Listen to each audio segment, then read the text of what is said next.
All right, ladies and gentlemen, I'm super excited to have this man back on the podcast. It has been a while since we've had him on.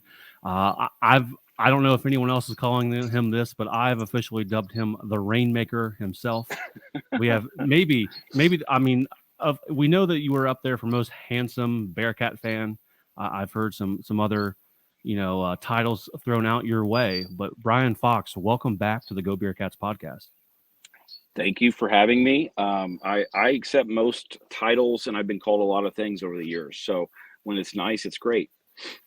Exactly. I love it. So, last time, I feel as though a lot has happened, especially with you, since the last time that we spoke.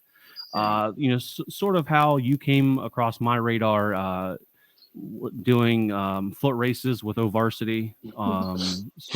sure. Sort of the that's how I guess I first came to notice you. But you've been, a great Bearcat supporter for a while now. I also know you in that regard, among other things that you've done for the university. But watching closely, how do you go from someone that's supported the Bearcats, been a big fan, willing to do obscure podcasts with random people, to getting something like Cincy Reigns started for the future of Bearcats athletics? Yeah. Well, I mean, I always wanted to be helpful. I mean, that's like, I think that's it's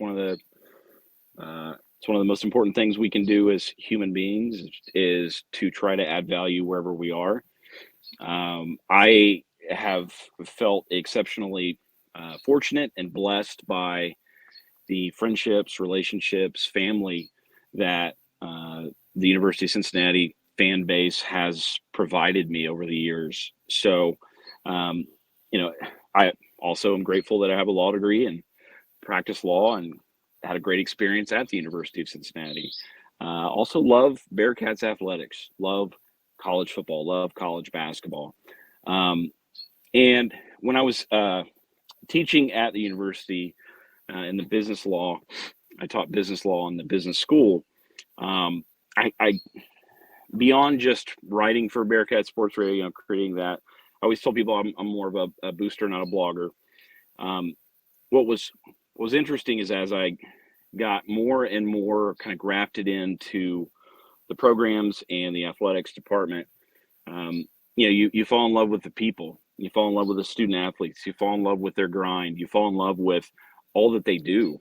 They're exceptional human beings, and I draw inspiration from that. It was you think about what your ordinary college student is doing, and then you consider what our student athletes are doing, and it's phenomenal. While I'm walking in to teach business law at 8, some of them are they just finished lifting, and they've got a full day, or they've got a full travel schedule. So you kind of see that up close, and you recognize um, how important it is, how formative it is, and how neat it is. So is this from going into being a booster or a blogger or something in between, like what's like the initial steps to start something that I feel this is like not a small undertaking. There's a lot of Yeah, groundwork to get into. There's a lot of, I'm sure, a lot of paperwork to file. But so like tell us, give us sort of how Cincy Reigns went from an idea to now raising money for student athletes and yeah. everything else. So early on, I think I was involved and included because over the years um, I'm familiar with our fan base, familiar with our people, um, and so I had that kind of ordinary connection and understood our culture, our unique culture at the University of Cincinnati, and the fan base and the regular folks who live in the region. Um, but also, over the years, I've uh, provided some sports law analysis over the years, some occasionally on television. Um, and so, my actual job that I get paid for, I practice law, and I do a fair bit of public law where I represent political subdivisions, public entities, and so I had this. I don't know. I had a weird combination of both understanding our people, understanding athletics, understanding student athletes and what it is. And then also on the other hand, understanding the regulatory environment. I mean, there were meetings early on. I was a part of those, and it was, folks who have traditionally supported the university's athletics programs at a higher level. And out of those meetings, there were a lot of ideas being kicked around, and I felt like I have a unique offering to provide to our community, to our UC community. And I'm fairly decent at the execution thing of just getting stuff done sometimes when, So that, I think that kind of perfect combination, or unique combination, or at times burdensome combination, because it has been an enormous undertaking, one that I would have never dreamed of the volume of time I would be devoting to this, and need to divert at times away from other important things. So I know, like, as part of the Catskeller Social Club, or our Discord, we have, conversation is always flowing in there, questions, rumors, whispers, whatever.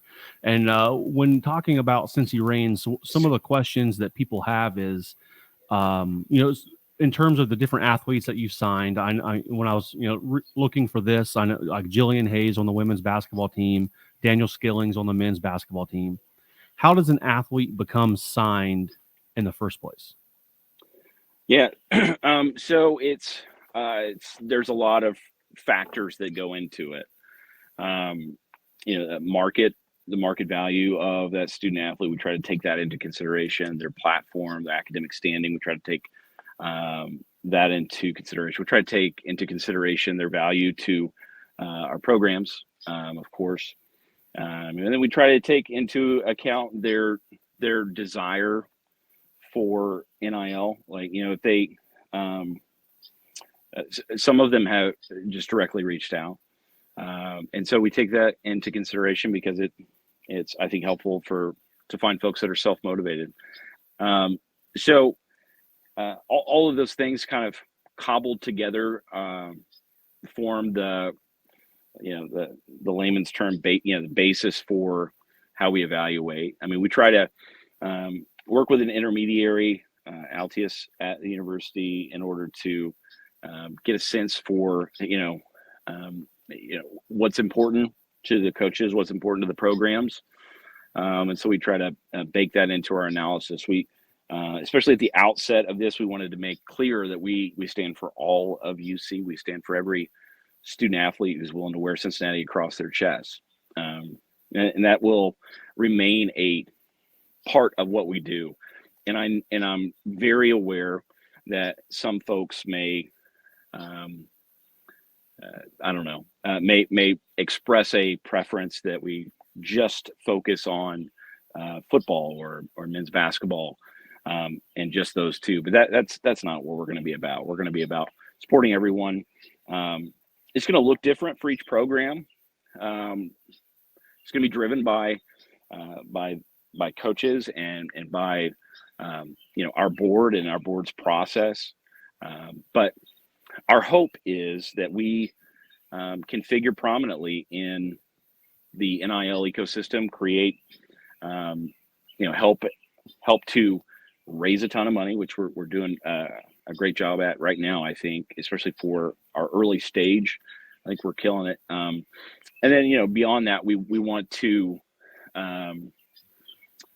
we do want to be about more than just providing financial resources. We want to be about providing life-on-life resources to our student athletes. And one of the concepts we're kicking around is doing an event, maybe in August. We might hold it till September, but and like an educational session called Stories, where some members of our advisory board will share their experiences.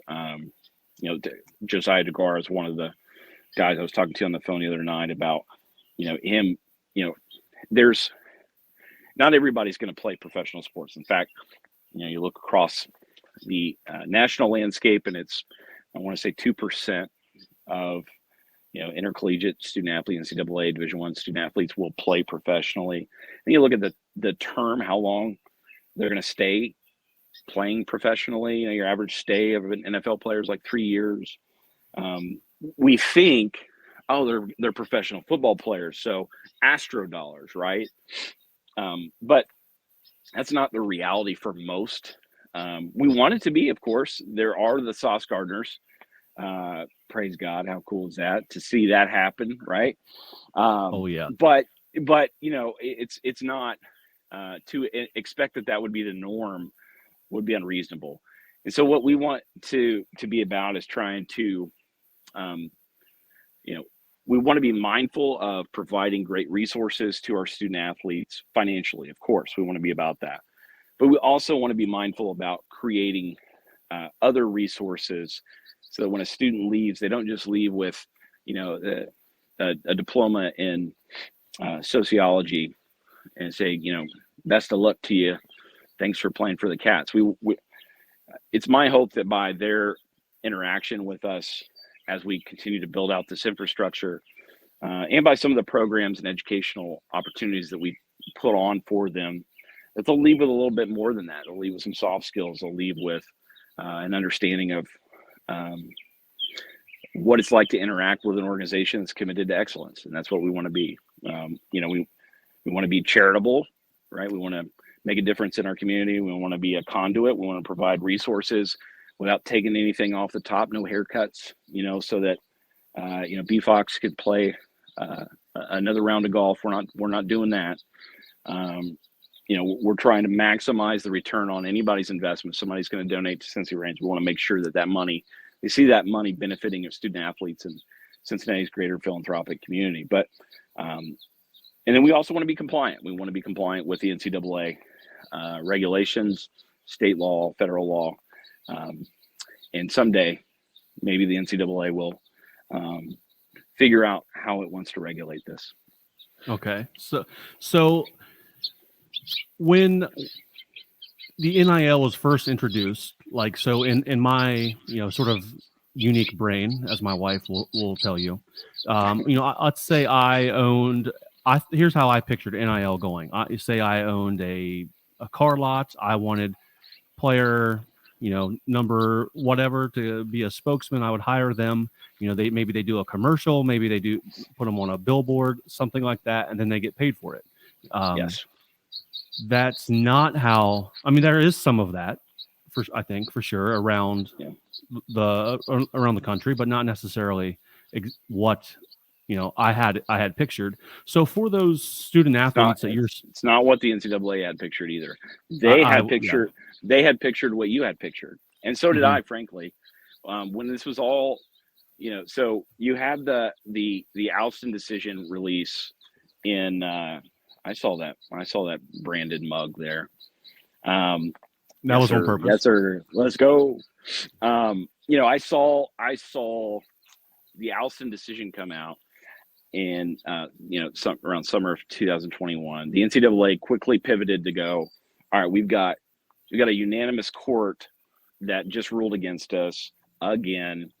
We've got a Justice Gorsuch whose concurrence said that, boy, it sure seems like the NCAA is pretty close to violating the Sherman Act and committing antitrust violations. So the NCAA responded to create this kind of NIL concept, right, and to create some regulations, preliminary guidance as to how it should look. And when they were creating it and crafting it, they saw what you saw, they saw what I saw, which was, local kid ends up on the, Chevy dealership billboard along 75, and that's the end of it. And then what happened was a lot of large, frankly, Southern programs kind of led the way. SEC schools led the way. They started kind of creating these, these collective models, right? They took the crowdfunding concepts that were already out there in the business world, and they, kind of combined it with this concept of, there's a bunch of people who want to see their schools do well, want to see their student athletes for their alma mater do well. And so it's a brand new business model. It's not like this has been in existence before. And so, not to get too in the weeds on the NCAA regulations, but like their regulations, especially early on, did not contemplate NIL collectives, and they're still holding on to these two concepts: pay for play and improper recruiting inducements. And they're saying those continue to remain in force. But if you really zoom out and consider what potentially a reviewing court might think of the NCAA's position right now, I think they're logically incompatible. A lot of the NCAA's positions right now are logically incompatible with what they said. There's like a schizophrenic framing. Out of one side of their mouth, yeah, we want to support student athletes and their NIL opportunities. Out of the other side of their mouth, yeah, but there's this pay for play, and we're still holding on to that old regulatory system, at least those two things, because we think those two things are the hallmarks of amateurism. And what has happened is it's put every large program, every program across the country in this weird spot of we're all just kind of looking around going, what are we supposed to do? This is like been a heavily regulated industry or vertical. And now the NCAA is kind of, they've kicked out maybe 4 or 5 different pieces of guidance, and there's no real meat on the bones. It's kind of, it's kind of vague in a lot of ways. So yeah, where do you see the future of the NIL collective going? If the NCAA doesn't really know what it wants to do, or it does and isn't allowed to do that, is it more regulation, less? Is it rolling things back? Is it just saying it's the Wild West and that's what it's going to be? I don't think they can go back. There's too many of us that are out there operating, and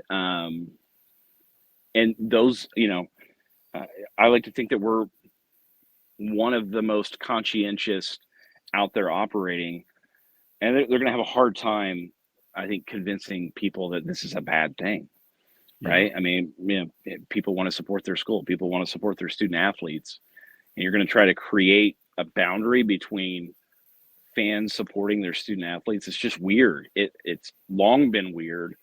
NCAA for so many years, for decades, has been regulating these strange boundary lines, example, like, you can give a student athlete a bagel, but don't give them cream cheese, right? Or, it's like all of these silly distinctions that are, it's like, what, really, this just doesn't make sense. You can't, in the past, you couldn't, let's say a student athlete was practicing, and then they were walking back to their dorm and it started to rain. The NCAA said you can't give them a ride to their dorm. That would be an impermissible benefit. It's like, that's basic humanity. You see one of your, one of your players who's getting drenched and you're not, it's just, and so I think, where do I see it going? I don't know, because the NCAA is such a bad brand. Everyone has seen this kind of develop over the years, right? Everyone has seen these strange rules that they've created. They see the NCAA going after the cross-country kid who's trying to monetize a YouTube channel. They see the NCAA punishing, Wichita State whenever Alabama does something that violates a rule, right? They see this inconsistency. They see Kansas out there operating in plain sight, right? They see LSU, Arizona, right? North Carolina. They see all, right? You could list them, and everyone's looking around going, we know what the deal is. But the NCAA understands that the value, like the most valuable, the biggest programs, to get out there and really punish them would be very bad for the brand. And so they've been making business decisions but they've been very selective about the types of business decisions that they've made. So there's three things, there's three paths, I guess, right now. If you think about like the body of law around NIL, you've got the NCAA. They create, their bylaws and their regulations, and they have a whole separate, kind of NIL guidance. Okay, and you've got state law. Ohio has a statute on the books. They enacted a statute late summer 2021. There's also an executive order from Governor DeWine. So you've got state of Ohio law, and then you've got federal law, which is a layer on top of all of that.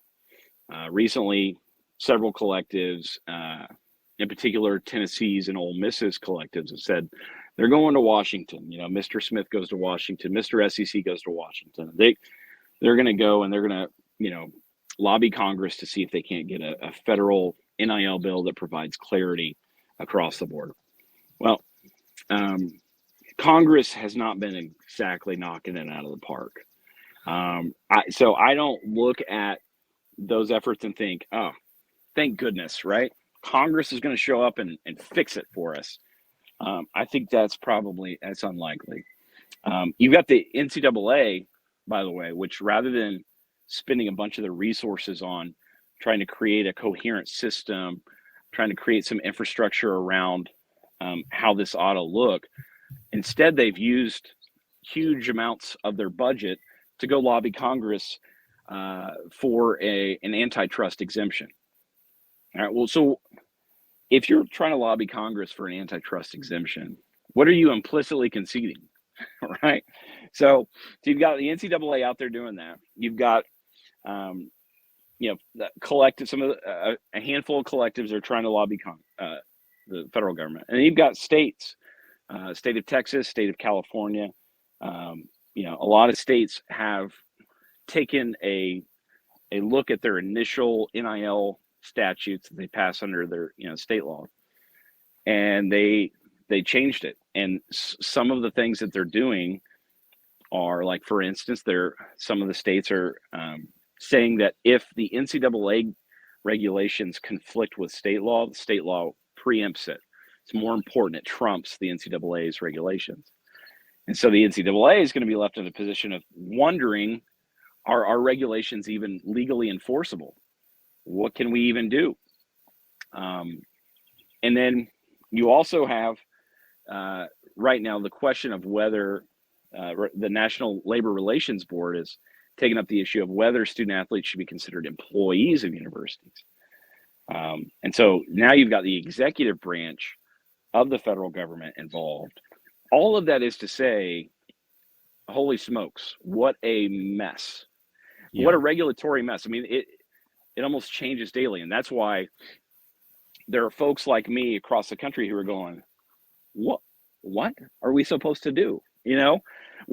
So all we can do is look at the existing, bodies of law and try to be as compliant as possible. Try to be as mindful of what the regulations say. Try to pay attention, stay up with them, and try to be as compliant as we possibly can. And so, to your earlier question, why did you get involved? Or because, I do this, right? It's like my job is to get into thorny areas of law or complex areas of law, try to make sense of it. So, I feel like it's especially early on as we're getting this thing going, getting it founded, getting it up and running. I felt like I had something to give. So another question, if we sort of go back to more of the athletes that we have on campus instead of the bigger picture of everything, a question that comes up a lot that I see people ask is, so let's, you have whatever player you guys have decided to sign for Cincy Reigns. For those athletes, what does it mean to be signed to Cincy Reigns? Are there obligations? Are they simply just spokespeople for the collective? Both. So there's a charitable obligation on the back end. So we've partnered with some charities that we expect our student athletes that once they become a Cincy Reigns athlete, they get. In terms of process, what we do is we propose a deal. There's influencers that the app that the university has been using. So influencer is pretty easy. You go in there and you open the app, a bunch of faces are populated, and it's UC student athletes. And then, based on the board's evaluation process, you pick student athlete so-and-so, and then you propose the deal to them. And that deal as, we're going to offer you this amount of money. Here are your obligations. We want you to do this, that, and the other. We want you to show up at this event. We want you to promote. And then we want you to also be involved with, you have a charitable obligation on the back end. And then, we structure payment the same way. So it's like, contractually, you get the initial upfront payment. And then once you've completed and check the boxes for us that we want you to under the contract, then you receive final payment. Okay. I know there's definitely questions surrounding that. I know we are sort of backing up to our time here. So I got a couple more questions because I know there's some big things happening in the near future here.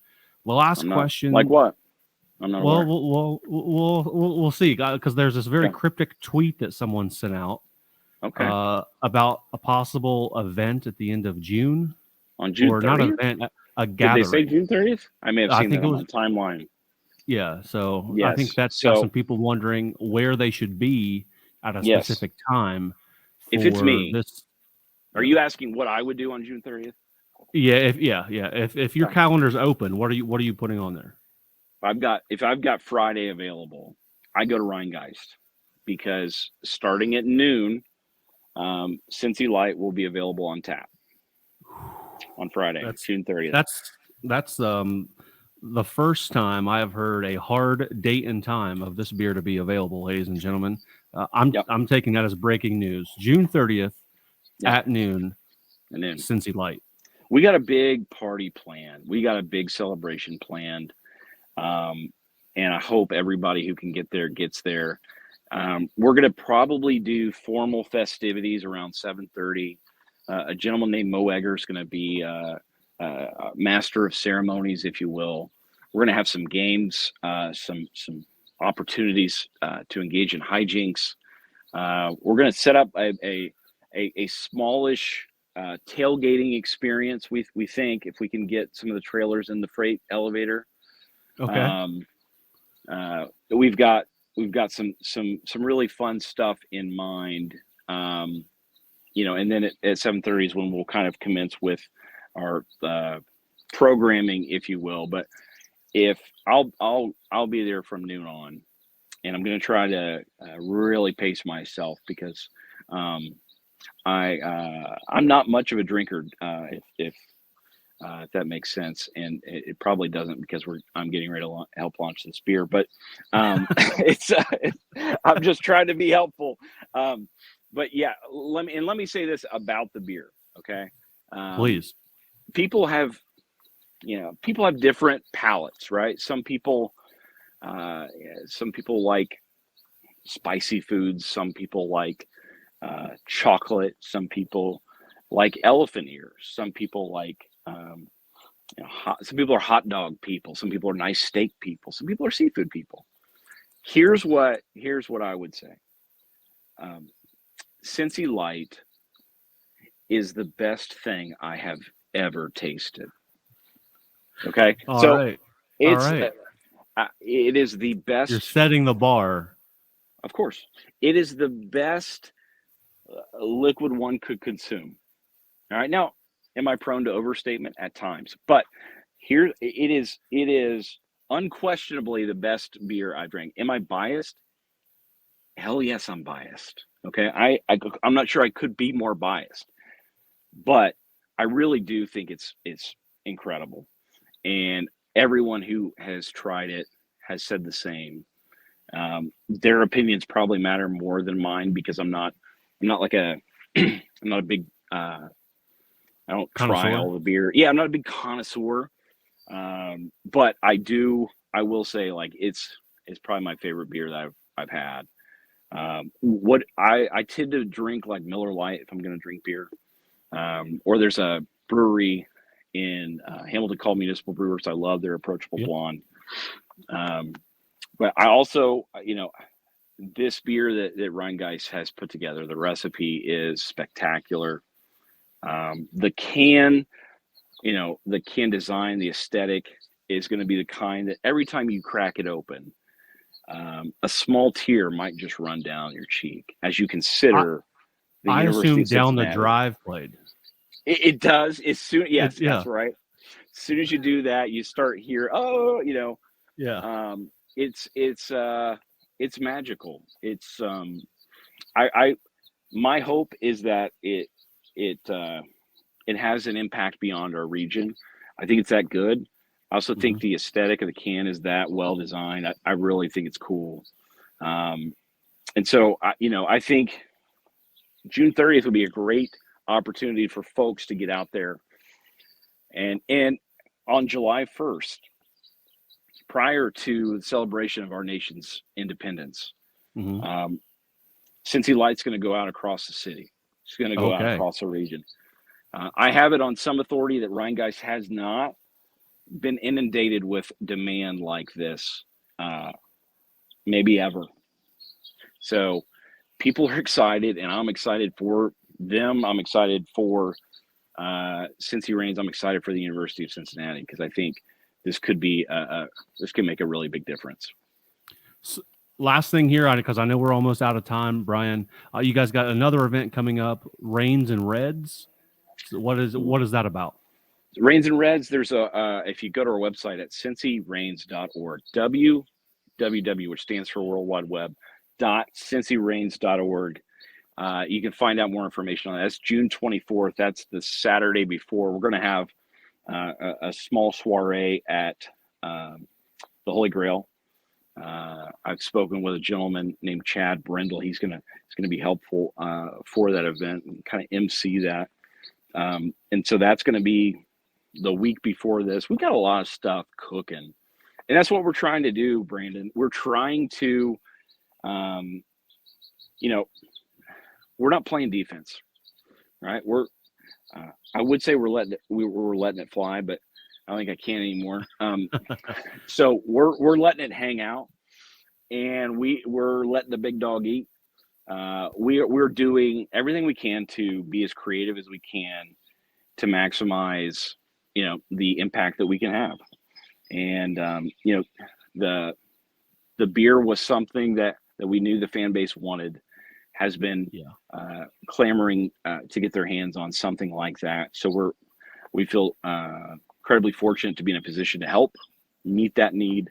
But you're going to see some other things from us that I think are going to be they're going to be fun for a lot of people.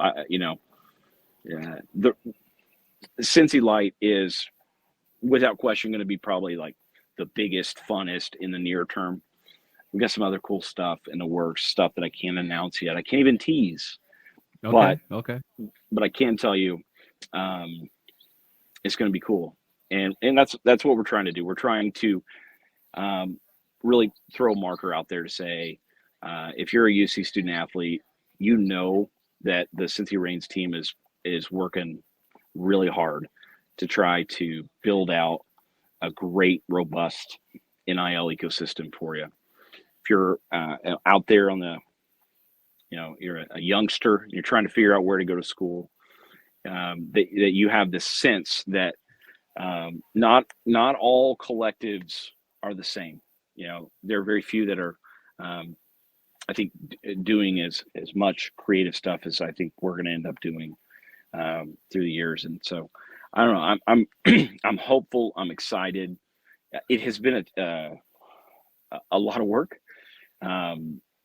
to get it scaled, to try to create infrastructure and processes to make heads or tails of some of the regulatory stuff, to kind of get everyone grafted into the systems of how we're evaluating and how we're supporting student athletes, and to try to do some of this other stuff. I mean, I've been working on agreements and more agreements, a lot of paper, a lot of contracts, but I know that we're making a difference, and I'm excited for it. Awesome, Brian. I really appreciate you coming on. Definitely answered some burning questions that the fans had, and hopefully they feel a little bit more comfortable with everything behind closed doors. I know everyone is waiting for Cincy Light. I want to try my damnedest to be down there on June 30th. Come That's for on, sure. come on down. Can All you right. tell those folks something for me? Can you relay a Yeah. message? Tell them I Yeah. Of love them. course. Of Tell them B course. Fox loves them. Tell them Uncle B loves them. And we're gonna have a lot of fun. We're getting ready to go to the Big 12 on July 1st. I mean, you talk about this nation's independence. The University of Cincinnati is having an Andy Dufresne Shawshank Redemption like moment. Okay, we're gonna wash Yeah. off of the creek. Okay, and then we're gonna go join the Big 12. And it sounds like we've got two new schools coming on board as well. So, Ooh. man, boom times in Bearcats land. I think it's going to be a great time to be a University of Cincinnati fan and supporter in the coming months and years. Absolutely, man. I'm not going to wait so long to have you on next time. I know you're a busy guy, but I will certainly reach out in the near future when you got something else going on. We can talk about that and any other updates you might have. And I mean, in season, we can always talk sports. Yes, sir. Yes, sir. We can. All right. I All right, appreciate it, Brandon. Brian. I appreciate Yeah. you. Thanks for doing it. What you're doing. It's all important. So thank you. Yes, sir.